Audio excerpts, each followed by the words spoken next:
마태복음 제14장 20절 말씀부터 보겠습니다.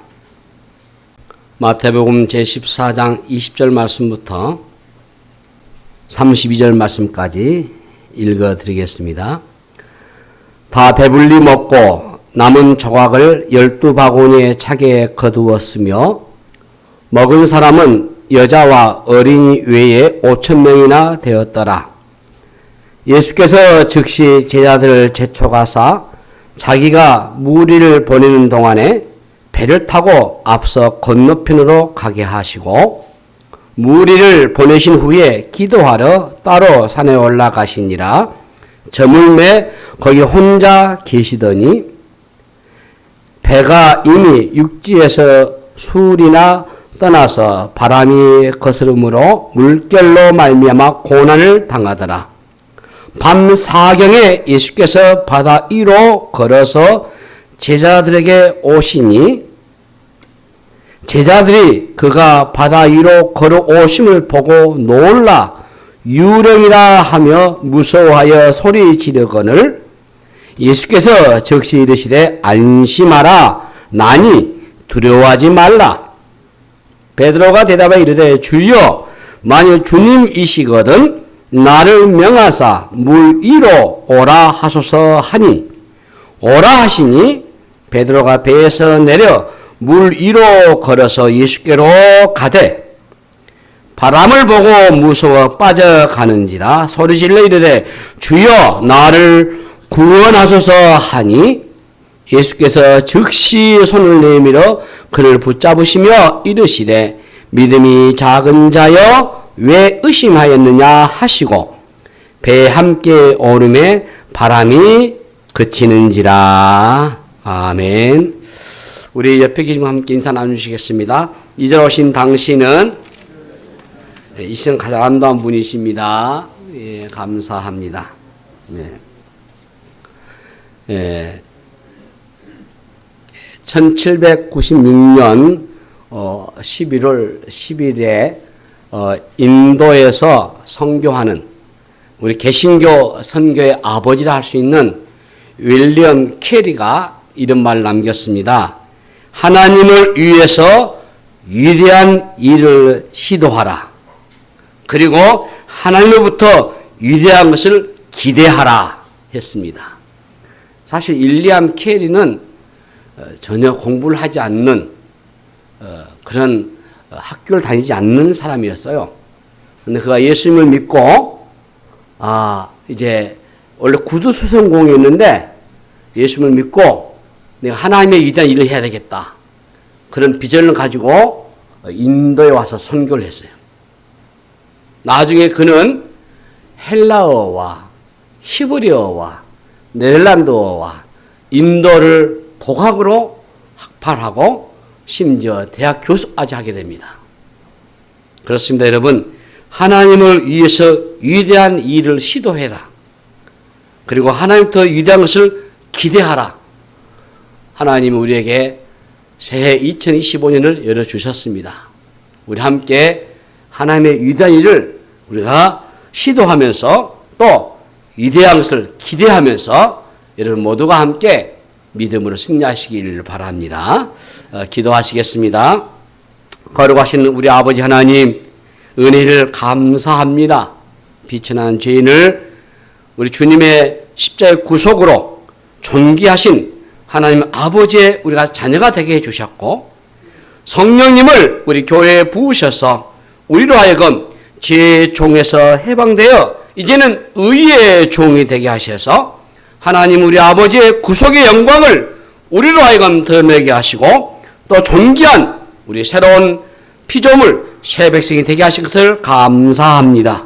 험악한 세대 가운데서도 우리 안에 있는 죄성 때문에 우리가 성령의 소욕을 따라 온전히 순종하지 못하고 육체의 소욕을 따라 삶으로 인하여 우리 영혼이 피곤할 때에도 때를 따라 도움 은혜를 통하여서 이 시간에 우리 주님의 이름으로 다시 한번 우리가 이곳에 모여서 이제 새날 2025년을 열게 하시고 오늘 첫 예배를 드리게 하시니 감사합니다. 하나님 이 시간도 우리에게 더 겸손함으로 주 앞에 나가게 하시고 오늘도 주의 말씀으로 우리를 다듬어 주셔서 위대한 일을 우리 하여 시도하고 그 위대한 우리가 기대하며 나아가는 저희들 되게 하여 주옵소서. 우리 믿음의 식구들 한 분도 실족하지 않게 하시고 저희 영혼과 육체와 정신을 붙들어주셔서 온전히 믿음 안에 승리해 나가도록 복을 내려 주시옵소서. 이 시간도 우리 주의 성령으로 우리를 말씀으로 조명케 해주시고 그 말씀에 순종하게 하시고 그 말씀을 깨닫게 역사하여 주시옵소서. 감사하고 우리 구주 예수 그리스도의 이름으로 간절히 기도하옵나이다. 아멘. 이 오병이어의 사건 직후에 우리 주님이 제자들이 서둘러서 배를 타고 건너편으로 가게 됐다고 했습니다. 그리고 주님은 이제 홀로 산으로 가서 기도를 하셨습니다. 그런데 주님이 없이 제자들만 배를 타고 가는데 풍랑이 일어났다고 했어요. 바로 그때가 밤 4경에 예수님이 바다 위로 걸어서 이 제자들에게 다가오셨다고 했습니다. 그 4경은 지금 우리 현대 시간으로 바꾸면은 새벽 3시부터 6시 사이인 것입니다. 제자들은 물 위로 걸어오신 예수님을 보고 유령으로 착각하고 놀라워했어요. 그때 예수님은 안심하라, 나니 두려워하지 말라 라고 말씀을 하셨습니다. 제자들은 이 현장에서 예수님의 그 오병이어의 기적을 경험한 사람들이잖아요. 그런데 지금은 완전히 다른 모습으로 대하고 있습니다. 물 위로 걸어오시는 예수님을 본 베드로가 갑자기 나서서 우리 본문 28절에 보시면은 베드로가 대답해 이르되 주여 만일 주님이시거든 나를 명하사 물 위로 오라 하소서 하니 이렇게 되어 있어요. 오늘 말씀의 제목을 물 위로 오라 하여 걷는 용기라. 물 위를 걷는 그 용기가 어떤 것인가. 우리가 새해를 열어가면서 우리가 어떤 마음과 자세를 가지고 우리의 신앙생활을 해야 될 것인가. 놀라운 베드로의 발상이죠. 독특한 제안입니다. 역발상이죠. 상상력입니다. 예수를 믿다 보면은 우리 안에 조금 다르게 살고 싶은 욕망이 일어날 수 있어요. 다른 차원을 경험하고 싶은 거죠. 베드로가 평범한 이상을 경험하고 싶은 거예요. 예수님에게 나를 명하사 물 위로 오라 하소서. 그때 예수님은 베드로에게 뭐라 하십니까? 오라! 즉각적으로 명령하세요. 어떻게 보면은 말도 안 되는 것 같은 베드로의 요청인데 주님은 곧바로 응답을 하신 거예요. 그 다음에 베드로에게 이제 볼이 넘어간 겁니다. 풍랑이는 물 위로 뛰어내린다. 이 간단한 일이 아니죠. 자칫하면 죽어요. 물 위를 걸으려면은 배에서 나와야 하잖아요. 물에다가 발을 들어 놓아야 되잖아요. 문제는 거세게 몰아치는 이 바다가 위협적이라는 거죠. 사람을 지금 집어삼킬 것 같습니다. 물 위로 뛰어내리려고 하는 그 순간이 얼마나 중요합니까? 그때 두려움이 몰려오거든요. 온갖 생각이 다 들 것입니다. 과연 물 위로 걸어갈 수 있을까? 멈칫거리는 그 순간 뛰어내릴 수가 없어요. 뛰어내리려면은 용기가 필요하죠. 그런데 놀랍게도 베드로가 배에서 뛰어내립니다. 그리고 물 위를 걸었습니다. 아주 놀라운 경험이에요. 기적을 체험해 본 사람만 아는 거예요. 말씀하심과 순종 그 사이에 두름이거든요. 그것을 통과하셔야만 기적을 여러분 경험할 수 있어요. 베드로는 오라 하시는 주님의 말씀에 순종했습니다. 그가 믿는 것은 주님의 말씀이죠. 그 말씀의 능력이 그로 하여금 물 위를 걷게 했습니다. 말씀에 순종했을 때 일어난 경험은 이론적으로 알고 있던 것과 달라요. 지금 배에서 물 위로 뛰어내릴 때에 물에 닿는데도 빠지지 않고 그 위에 서서 물 위를 걸어가는 것, 베드로만 했던 그 독특한 경험이에요. 배 안에 있는 제자들은 알 수가 없는 경험이에요. 상식이나 이성적인 세계를 뛰어넘는 그런 경험, 이것은요 설명이 안 됩니다. 맛을 보셔야 돼요. 이 관념화된 신앙은 힘이 없어요.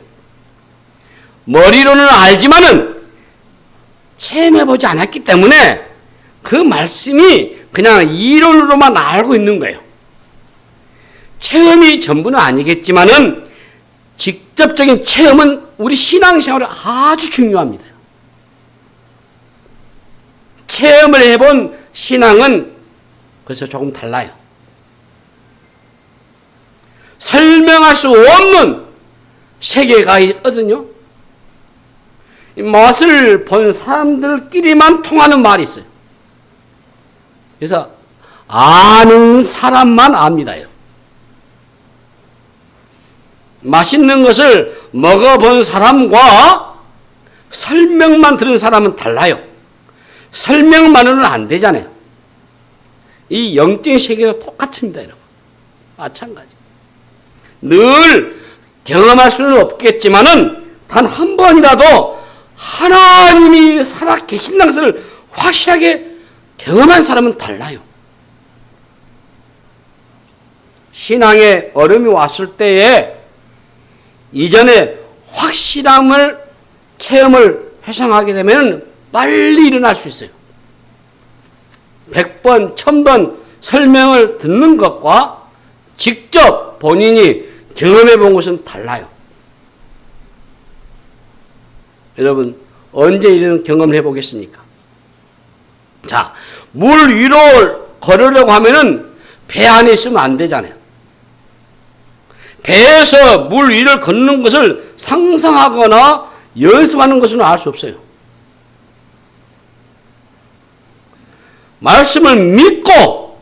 말씀을 믿고 뛰어내리셔야 돼요. 문제는 그것이 위험한 일이라는 것이에요. 사람은 기본적으로 안전하기를 원하죠. 위험한 순간이 오게 되면은 인간은 본능적으로 피합니다. 위험한 일을 하기 싫어해요. 누가 그 일을 좋아하겠습니까? 물 위로 걷는 것 한 번도 해보지 않는 일이죠. 이 생명을 위협하는 일입니다. 언제 이런 위험한 순간을 맞겠습니까? 말씀에 순종하려고 할 때 그래요. 자, 말씀을 들을 때 우리가 모두 아멘 하거든요. 그런데 이 말씀을 실제적으로 적용하려고 하게 되면은 아찔할 때가 참 많아요. 말씀을 듣는 것과 실제로 옮기는 일은 다릅니다. 여러분. 순종하려면은 위험한 순간을 받아들이셔야 돼요. 혹 직장을 선택하는데 주일에도 근무해야 한다. 이런 조건에 사인을 하게 됩니다. 거절하면 다 끝나버리잖아요. 그때가 바로 물 위로 내딛는 순간이 될 수 있어요. 얼마나 아찔합니까? 믿음으로 살고자 할 때, 우리가 믿음으로 살고자 할 때, 그때마다 물 위에다 발을 내딛는 것 같은 경험을 해요. 우리는 위험한 일을 마주치면 두려워해요. 그런데 이 두려움을 이기지 못하면은 사실 순종하기가 어렵습니다. 용기가 없으면은 제자리의 걸음을 할 수밖에 없어요. 원점으로 돌아갈 수밖에 없어요. 그래서 두려움 앞에 멈춰볼 수밖에 없어요. 이때 필요한 게 뭐겠습니까? 바로 믿음인 거예요. 그래서 믿음은 두려움을 제거합니다. 자, 두려움을 이기셔야 진짜 믿음이 되는 거예요. 그래서 믿음은 우리에게 용기를 제공합니다. 자, 이 물 위로 내딛는 용기 말이죠. 무엇인가 여러분들이 새롭게 시작하시려면은 먼저 두려움과 싸우셔야 돼요. 한 번도 해보지 못한 일을 시도할 때에 용기가 필요하지요. 신앙의 길은 안전하지 않습니다. 아주 위험해요. 안전을 포기하셔야 돼요. 안전한 삶을 추구하다 보면은 우리가 믿음의 길을 걸어갈 수가 없어요. 안전을 추구하다가 더 위험한 상황에 빠질 수가 있어요. 위험한 가운데 들어가서 말씀에 순종할 때에 바로 기적이 일어나거든요. 오늘 본문을 보시면은 지금 바람이 몰아치는 바다 한가운데에 이 배가 떠 있습니다. 배 안에 있는 것도 사실 안전하지 않죠. 안전한 곳은 여러분 사실 어디에도 없어요. 우리가 사는 세상이 그렇습니다. 인생을 항해에다가 비유할 수 있어요. 배는 안전한 항구에 정박했기 때문에 만들어진 게 아니다고 해요. 바다는 그러므로서 예측 불허한 겁니다. 거대한 배라도 바다 한가운데에 들어가면은 그야말로 일회편주가 돼요. 삶은 그러므로 위기의 연속이에요. 인간의 한계는 언제 어디에서나 거대한 폭풍이 닥칠지 모르는, 아무도 모르는 데에 있어요. 아무리 준비하고 말이지 대책을 잘 세워놓는다 할지라도 속수무책인 경우가 많아요. 위험한 곳을 피했더니 더 위험한 곳으로 갈 때가 많습니다. 위험해서 아무것도 하지 않으면 안 하겠습니까? 안전하게 살려고 하면은 운전을 하지 않는 것이 좋지요. 수영도 배우지 않는 것이 좋을 것이고, 이상한 사람들이 많으니까 외출을 하지 않는 것도 좋을 것이고, 사기를 당하지 않으려면 가급적인 인간관계를 줄이는 것도 좋을 것이고, 믿음은 안전한 삶을 추구하는 게 아니에요. 이 위험을 뚫고 지나가셔야 돼요. 여러분 어디가 안전합니까? 오늘 본문을 보세요. 가장 위험해 보이는 삶이 가장 안전한 삶이요. 내니 들어가지 말라. 주님과 함께하는 이 삶이 가장 안전하지요. 여러분 안전은 장소적인 것이 아니에요. 배 위냐 바깥이냐 이게 아니에요. 여러분. 믿음은 위협적인 삶을 피하지 않습니다. 주님을 따르는 일은 매우 위험한 일이에요. 쉬운 게 아니에요. 여러분.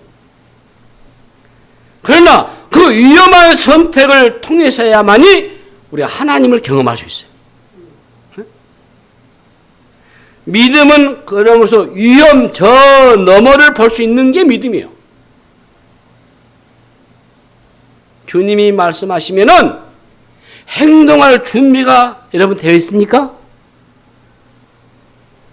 믿음은 안전하다고 여기는 줄을 손에서 떼는 것에서부터 시작되는 거예요.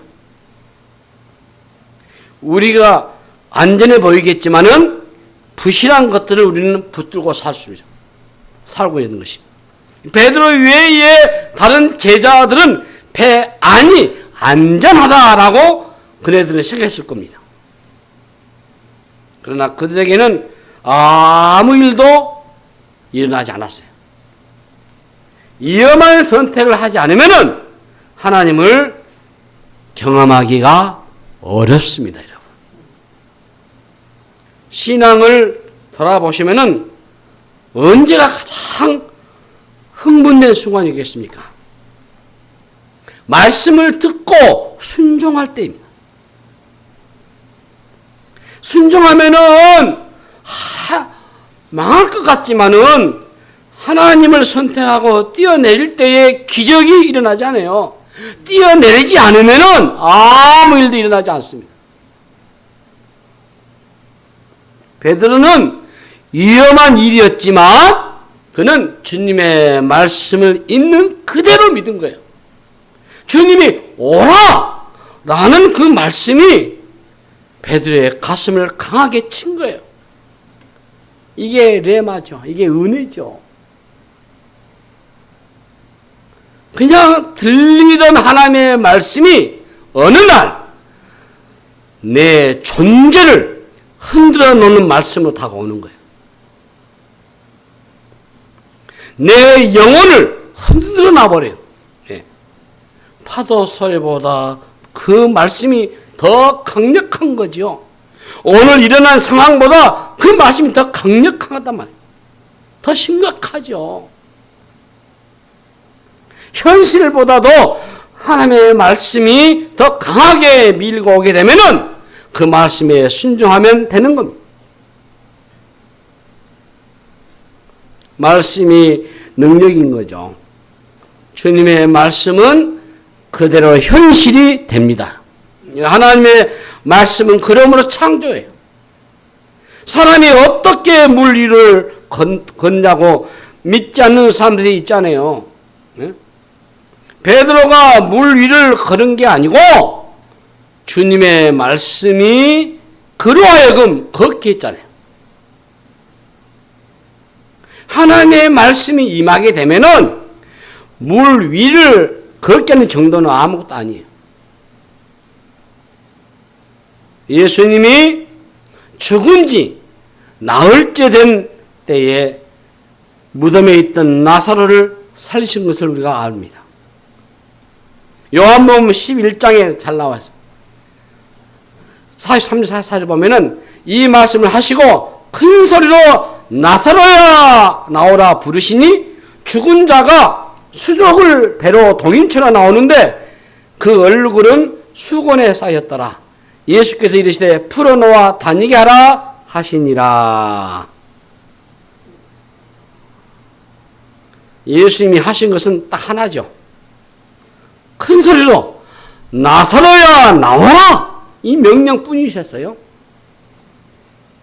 나사로가 살아났잖아요. 죽은 지 나흘 된 나사로가 살아났잖아요. 천지 만물을 말씀으로 창조하신 우리 주님의 위력이잖아요.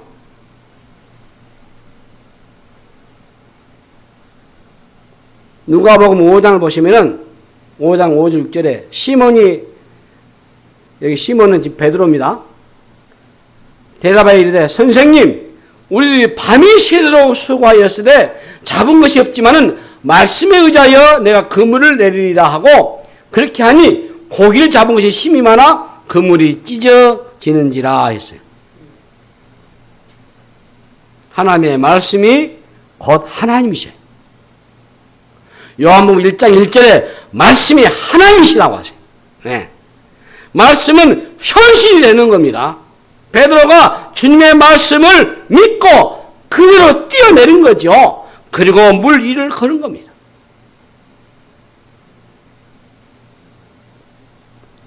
얼마나 심플합니까? 복잡하지 않잖아요. 응? 여러분, 말씀이면 충분한 줄로 믿습니다. 응? 그래서 여러분들이 말씀을 체험하셔야 돼요. 실제로 우리 삶에서 경험해 보셔야 돼요. 이론적인 신앙, 응? 이 사변적인 신앙은요, 시간이 아무리 흘러가도 아무리 역사가 일어나지 않습니다. 그 다음 장면이 문제가 되는 거예요. 본문 30절 보세요. 30절에 뭐라 했는가? 바람을 보고 무서워 빠져가는지라 소리질러 이르되 주여 나를 구원하소서 하니 이렇게 됐어요. 자, 베드로가 말씀을 듣고 바다에 뛰어 들어가 물 위를 걸었습니다. 그런데 갑자기 바람을 보고 무서워하니 바다에 빠져들어갔다. 그 말. 말씀을 들으면 두려움이 사라지죠. 말씀을 듣고 순종하면 기적이 일어나죠. 말씀에 믿음을 가지고 살면 두려움은 떠나가지만은, 자, 눈에 보이는 이 상황과 사람들의 말이 나에게 더 영향을 주게 되면은 침몰하게 됩니다. 베드로가 바람을 보고 두려움에 빠졌습니다. 그 순간 주님에게 구원을 요청하죠. 그는 빠져들어가는 순간 다시 주님을 바라보는 겁니다. 그런데 문제는 물 위를 계속 걷지 못하고 빠져들어가 버린 거예요. 여러분, 믿음의 지속성이 아주 중요한 겁니다. 이게 베드로의 한계고 오늘 저와 여러분의 한계일 수도 있습니다. 다시 말하면 오락가락 하는 거예요. 변화무쌍합니다. 앞으로 나가는 듯 하다가도 다시 뒤로 물러버리죠. 신앙이 여물지 않는 그런 단계의 특징이 그래요. 한때는 아주 열심히 하죠. 그런데 어느 날 안 보이는 거죠. 물어보니까 시험에 들었다고 하죠.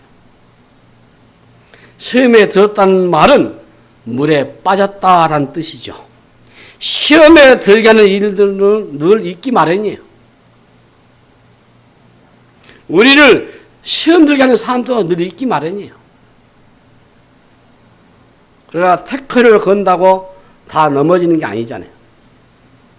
결국은 내가 약해서 넘어진 거지. 누가 시험에 들게 해도 내가 안 받으면 되잖아요.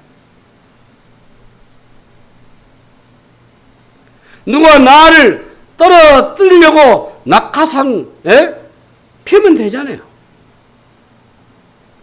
넘어뜨려도 낙법을 하면 되잖아요. 믿음 있는 사람은 고난이 오게 되면 더 깊어지고 이게 단단해져요. 근데 아직 믿음이 없는 사람은 고난이 오면은 허망하게 물려져 버려요. 위험해 보이는 사건이 문제가 아니고 믿음이 없는 게 문제다. 믿음이 없으면 참 요란해집니다. 우리 삶의 현실은 얼마나 살벌합니까? 폭풍이 몰아치면요, 대책이 없어요. 그 앞에서 우리는 초라할 수밖에 없어요. 우리가 지난 한 해를 마무리하고 새해 첫 주일을 맞이합니다만은 이미 지나간 일이지만은 예측하기 어렵잖아요. 어떻게 저런 일이 벌어질 수 있는가? 얼마나 살벌합니까? 상황이 우리 생각대로 돌아가지 않잖아요. 아, 인생 한 방에 훅 가구나. 어떤 일이 벌어질지 어떻게 할 수 있겠어요? 그러니까 우리는 어떻게 해야 되겠습니까? 철저하게 믿음을 잘 준비하셔야 돼요. 자, 베드로가 물에 빠져들어갑니다. 안타까운 장면이에요. 우리 본문 31절 보시면은 예수께서 즉시 손을 내밀어 그를 붙잡으시며 이르시되 믿음이 작은 자여 왜 의심하였느냐 하시고, 예. 믿음이 작은 자여 왜 의심하였느냐. 의심을 안 했으면 계속 네가 그럴 텐데 왜 의심을 했냐 그 말 아니요. 믿음을요 수치로 잴 수는 없겠지만은 믿음이 작다 크다, 믿음이 작다 무엇을 의미합니까? 믿음이 작다는 말은 지금 상황이 흔들려 버렸다 그 말이에요. 아직은 무엇인가 부정한 상태. 자, 이 믿음과 불신이 오고 가고 있어요. 어떤 때는 믿음이 있는 것처럼 보여지고 또 어떤 때는 믿음이 하나도 없는 것처럼 보여져요. 냉탕과 온탕을 자주 오고 가는 사람들 있죠. 우리 믿음이 온탕, 냉탕 왔다 갔다 하면 안 돼요. 여기 믿음이 작은 자여 왜 의심했느냐? 믿음이 작은 것은 믿음이 없다 그 말이거든요. 마태복음 7장 27절 말씀은 이르시되 너희 믿음이 작은 까닭이니라 진실로 너희에게 이르노니 만일 너희에게 믿음이 겨자씨 한 알만큼만 있어도 이 산을 명하여 여기서 저기로 옮겨지라 하면 옮겨질 것이요 또 너희가 못할 것이 없으리라. 주님 말씀이시에요. 자, 여기에서도 믿음이 작은 까닭이다 라고 말씀하시잖아요. 예. 너희 믿음이 작은 까닭이니라. 이어서 믿음이 겨자씨 한 알만큼만 있어도 이 산을 명하여 여기서 저기로 옮겨지라 하면 옮겨질 것이라 이렇게 말씀하셔요. 여러분 겨자씨 아마 잘 알 겁니다. 여러분 그 씨 중에서도 우리 그 갓씨, 예, 무씨는 커요. 근데 갓씨는 아주 작거든요. 이 채송화 씨 정도, 겨자씨가 아주 작은 씨인데 이 겨자씨만한 믿음도 없다. 있기는 해도 없는 것이나 다름없는 믿음. 겨자씨 한 알만큼의 믿음만 있어도 엄청난 일이 벌어진다는 거예요. 이 작은 겨자씨 자체는 별 일이 일어나지 않습니다, 여러분. 그런데 그것이 땅에 심기면은 땅 안에서 엄청난 일이 벌어져요. 그 조그만 겨자씨가 땅을 뚫고 내려가가지고 뿌리를 내립니다. 그 작은 겨자씨가 거대한 나무가 돼가지고 수많은 새가 깃들 정도로 커집니다. 작아 보이지만 작지 않는다 그 말이에요. 우리가 제대로 된 믿음을 가지고 산다면은 비록 작아 보인다 할지라도 산을 옮기는 역사가 일어난다는 것이죠. 우리 안에 작은 믿음이라도 이처럼 놀라운 일을 일으켜요. 주님이 말세가 되게 되면은 그 일어날 현상을 예고하셨는데 이 작은 믿음조차도 없다. 이게 누가복음 18장 8절에 보시면은 내가 너에게 이르노니 속히 그 원한을 풀어주시리라. 그러나 인자가 올 때 세상에서 믿음을 보겠느냐 하시니라. 이 말씀입니다. 사실 누가복음 18장 1절부터 7절까지는 불의한 재판관에 대한 과부의 비유입니다. 아주 못된 재판관이 있어요. 한 과부가 얼마나 억울한 일을 당했으면 날마다 가서 하소연하니까 그 못된, 그 나쁜, 공정하지 않는 재판관도 하도 와서 이 과부가 번거롭게 하니까 들어줘버려, 청을. 그러면서 주님이 이 말씀하신 거예요. 내가 너에게 이르노니 속히 그 원한을 풀어주시라. 그러나 인자가 올 때 세상에서 믿음을 보겠느냐? 무슨 말씀이세요? 자, 보세요. 응? 갈수록 사람들에게서 믿음을 볼 수가 없다 그 말이에요. 말세에 나타나는 현상입니다. 이런. 말세 하면 믿음을 다 내팽개쳐요. 쉽게 여겨버려요. 겨자씨만한 믿음조차도 없는 사람들이 계속해서 늘어나요. 물에 빠져들어가는 베드로의 모습은 믿음이 없을 때 찾아올 그 위기의 상황을 우리에게 그대로 보여주는 하나의 시청과 교재입니다. 살다 보면은 상황은 우리 편이 아니에요.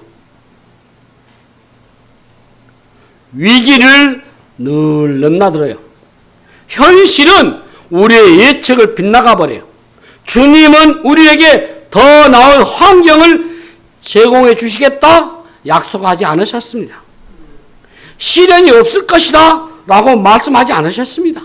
그러나 어떤 상황이라도 믿음을 준비하면 그 상황을 이겨낸다라는 것이죠. 주님은 우리에게 요구하신 게 딱 있어요. 그게 바로 믿음이에요. 세상이 아무리 힘들고 어렵고 위기가 와도 믿음만 있다고 한다면은 물 위를 걷는다는 것이죠. 상황을 이길 수 있게 하신다는 것이죠.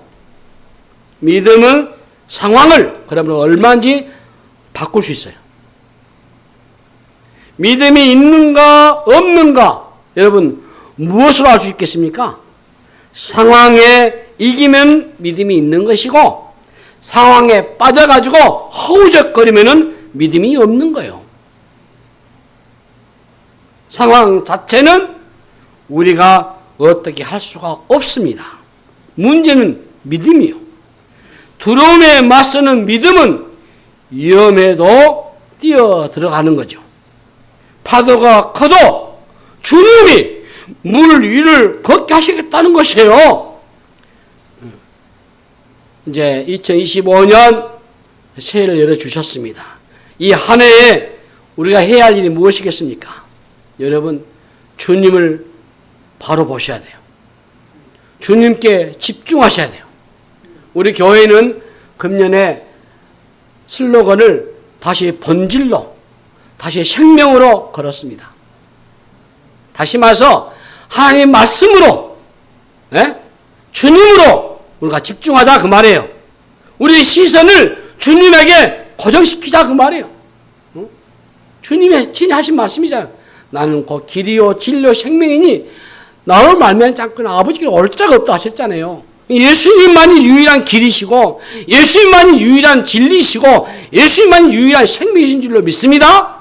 그러니 2025년 이 한 해 여러분들이 이 주님을 집중하시고 바라보셔야 돼요. 주님과의 관계에 집중하셔야 돼요. 영적인 집중력이 필요한 겁니다.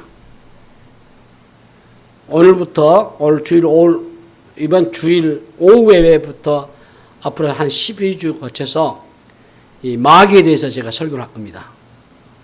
그래서 우리의 가장 큰 대적, 우리가 싸움하는 우리 대적이 누구죠? 사단 마귀 아닙니까? 마귀의 정체가 어떤 것인지 성경 통해서 제가 조목조목 설명할 거예요. 우리가 사느냐 죽느냐 신앙에서 이겨야 되느냐 져야 되느냐 이 문제는 이 마귀하고 관계거든요. 영적인 집중력이 그만큼 중요한 거예요, 여러분. 영적인 몰입도를 높이셔야 돼요. 요한복음 15장을 보시면은 내가 내 안에 내가 그 안에 있는 삶이라고 포도나무 비유를 우리에게 하셨습니다. 이게 몰입된 상태예요. 신비적인 합의이죠. 말씀이 내 안에 거하고 내가 말씀 안에 거하는 삶, 주님에게 사로잡혀 있는 상태. 베드로가 바람을 보고 빠져들어갔다고 하는 것은 영적인 몰입이 깨졌다는 말이에요. 주님과의 격려가 일어나니까 그냥 빠져들어가 버린 거죠. 요즘 시대의 특징 중에 하나가 바로 아주 산만함입니다. 영적 생활에 가장 위험한 것이에요. 하나님께 집중하지 못하고 우리의 마음이 무엇인가에 자꾸 뺏기는 거예요. 우리는 지금 이 산만한 시대에 살고 있습니다. 우리 삶에서 우리의 시선을 빼앗아가는 것들이 너무나도 많아요. 갑작스러운 사고를 당하죠. 질병이 오죠. 사업은 실패되죠. 또 실직을 당하죠. 코로나 팬데믹 같은 거대한 풍랑이 여기저기서 일어날 수 있어요. 미래는 아무도 모릅니다, 여러분. 바람은 갑자기 부는 거예요.